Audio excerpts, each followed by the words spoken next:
Le troisième sommet des filles africaines se poursuit à Niamey, avec des discussions notamment sur l'accès des filles à l'éducation ou encore le mariage précoce.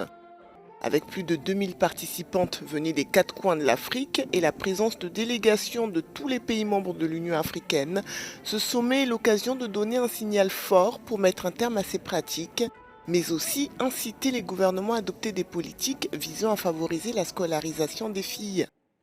Devant le président nigérian et le reste des invités, certaines jeunes filles ont même scandé « Donnez-nous des livres, pas des maris ». Le Niger est cité comme pays champion en matière de mariage d'enfants. Et tous les pays du monde sont regardants par rapport à cette situation qui est en train de miner notre société. Le taux de mariage précoce est passé de 75% à 76,3% aujourd'hui. Avec la crise sanitaire, cette année, le sommet a lieu dans un contexte difficile. En effet, des milliers de filles, surtout au Niger, ont été privées d'école depuis le début de la pandémie, ce qui a renforcé les mariages précoces.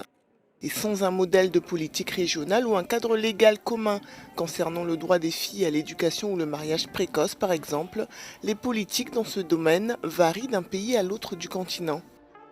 Il faut sensibiliser les parents, les jeunes filles, pour qu'ils ne puissent pas être de la débauche, puisque des fois même la débauche ça amène ça, et que les parents ils se disent qu'ils doivent les marier de force, et contre les pratiques néfastes aussi. Maintenant l'État aussi doit adopter des lois, des interdictions pour arrêter ces pratiques-là. Le message que je lance aux parents et à l'État est qu'ils doivent faire tout pour inscrire leur fille à l'école, car une fille sans éducation, ce n'est pas vraiment une fille bien. Dans la tête, elle n'est pas bien. De nombreux acteurs sont présents à ce sommet organisé par l'Union africaine et les Nations unies. Les représentants d'organisations féministes attendent particulièrement des actions concrètes et des avancées significatives.